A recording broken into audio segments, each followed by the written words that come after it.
Hey everybody, welcome back to the channel. I'm so glad you are here. So today I'm talking about, I'm going to be reading out loud my Dartmouth college writing supplement. And so these are the two essays that I submitted for the secondary application. I hope that it helps you. This was over 5 years ago, so the prompts might have changed, but these are very, very common prompts that they're asking and applies to almost all the schools. Um, if you don't know who I am, my name is Naman. I'm a first year medical student at Washington University. Um, I'm making these videos because I want the college essay application process to be as easy and effective as possible. So I don't want you to be wasting time. And I want you to be able to see breakdowns and samples of essays that were submitted and were pretty successful. So let's get started. This short answer essay was essentially why Dartmouth. So I'm just going to be reading it out loud. Dartmouth's ideal location in the pristine Hanover region affords me access to adventure and experiential learning that have been lifelong themes for me. Currently an avid hiker and camper of the Shenandoah National Park, I would enjoy being a crew for the Dartmouth Outing Club and would support group trips. Moreover, the unique D plan would enable me to take internships during less competitive seasons. I anticipate taking specialized classes such as cancer biology and molecular therapeutics and quantum chemistry. Joining the elite parliamentary debate team would give me fantastic insights from Dartmouth debaters who would include many current friends. All right, this was kind of a nice short why us essay. This was actually shorter than almost all schools that I had applied to. So it was a little bit tougher to write this just because I had to shorten down the why us essay by a lot. And so I kind of really focused on the specifics about what really interested me and how I imagine myself as a student. And so a good takeaway if you were reading this essay is that if you want to write a good why us essay, like a why this college essay, a good one is always just going to be imagine yourself as a student there. Imagine your 4 year plan. Imagine what clubs you would be a part of. Imagine what major you would seek. Imagine what classes you would want to do. Imagine what research you would want to do. Imagine what professors you wouldn't want to talk to.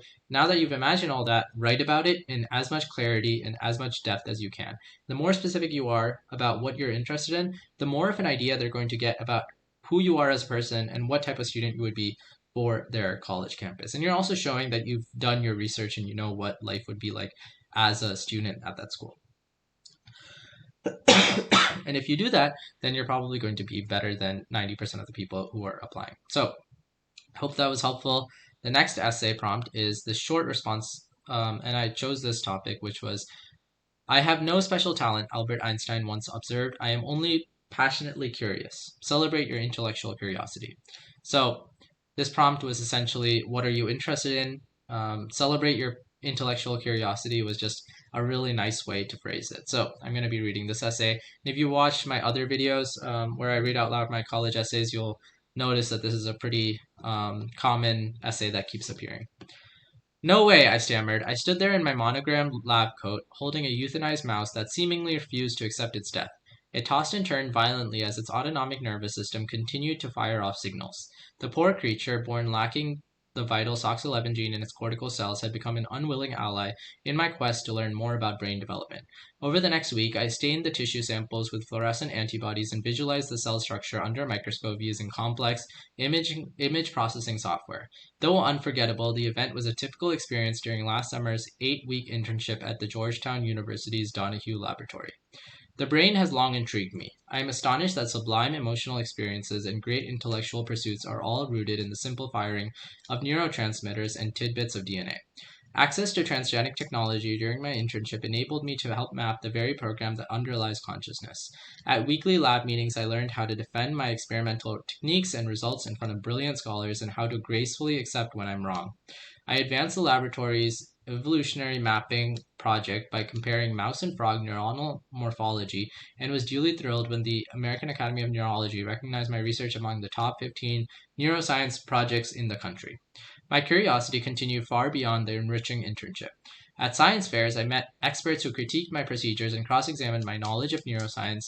This encouraged me to keep reading primary source articles from my mentor's neuroscience reading list. Actually, my aforementioned final project begged more enticing questions, such as, how can experience itself strengthen the signaling power of the synapse? What proteins in the nervous system respond to injury? I hope to continue researching the answers at Dartmouth. All right, so as you can see, this is this is a pretty common prompt that keeps appearing in most of my college essays because a lot of schools like to ask, what are you interested in right now? The reason why they like to ask this is because most schools benefit from being able to ask, what have you studied so far? What have you been interested in?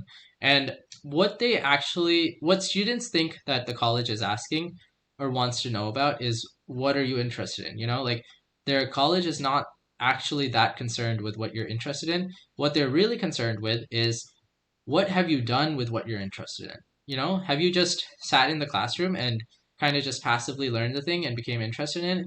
Or have you asked your teacher questions? Have you talked to your friends about it? Have you maybe tried a project outside of school?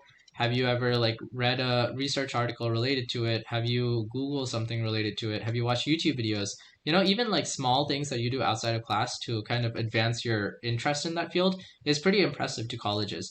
And so if a college application officer is asking, what are you interested in? And all you say is, you're interested in it, and you don't mention like the other things that you've done to kind of advance your curiosity, they're going to think like you're not going to take advantage of the resources that they present in college, because they're going to be giving you a lot of resources. And they want somebody who's going to be really curious, who's going to be taking advantage of resources. And so one thing I recommend you do if you're kind of approaching the college application cycle is just, if you have something you're interested in, see if you can kind of do your own project in it. If you like computer science, see if you can code an app or a website or something. See if you can reach out to the teacher of a class that you find interesting, like history or something, and ask them a couple of questions after class, like, what are some resources I can use? What do you think about this thing? Um, Things like that. If you like debate, you can kind of read some of the more complicated philosophy behind some of the debate rounds, things like that. But if you can show that you're going beyond what's taught in class and kind of investigate something for yourself, then that's really impressive to college application officers, who are ultimately, that's what they want to figure out from this essay. All right. This was a nice and short video. We had 2 essays. I hope you learned something from it. If you want professional essay editing, then I provide that service as well. You can see that down in the captions or comments or whatever. And if you have any questions for me, I'm really happy to answer them in the comments section. Feel free to leave any questions. And I really appreciate you making all the way this far to the video. Thanks so much for making it. See you in the next video. Bye, everybody.